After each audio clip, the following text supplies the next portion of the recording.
तिला दर्शन झालं गोरिल्लाचं.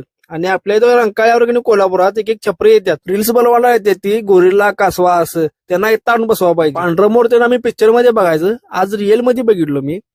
मग काय इथं भरपूर हरण तेन अशी गौरेड, एक बघा पान मांजर, एक नंबराचं पक्षी. हे बघा रॉयल बेंगालियन टायगर, एकदम हाय सिक्युरिटी मध्ये आत होता. आणि इकडे त्या साईडला बरोबर 2 लहान होती, जोडपं होती. आणि एका ठिकाणी रॉयल बेंगालियन टायर होता, ह्यो व्हाईट मध्ये होता.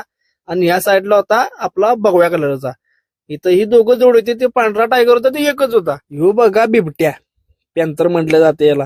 वाघ्या बसलाय तरी कसा बघा ह्यो. मग आलो जरा स्नेकच्या घरात, तिथं वेगवेगळं स्नेक होतं, असं वळीण होतं बघा. या आयनाकोंडा तिने एक होती ती गात बसलेली जाऊन, आणि ती काय दिसतच नव्हती. यो बघा गेंडा. आणि सायकल तिथं जमा केली, डिपॉझिट घेतात 3 सायकलचं 900 रुपये, काय असेल ते पेमेंट कॅल्क्युलेशन करून परत देतात. विषय असा होता, मी सायकल घेऊन गेलो होती बरं, चालत गेलो असं तर झालंच नसतं. कमीत कमी आम्हाला 2.5 तास बरोबर फिरायला झालं. बाहेर आली गाडी, तिथनं आलो पार्किंगला. तर व्हिडिओ कसा वाटला लाईक करा, शेअर करा, कमेंट करा.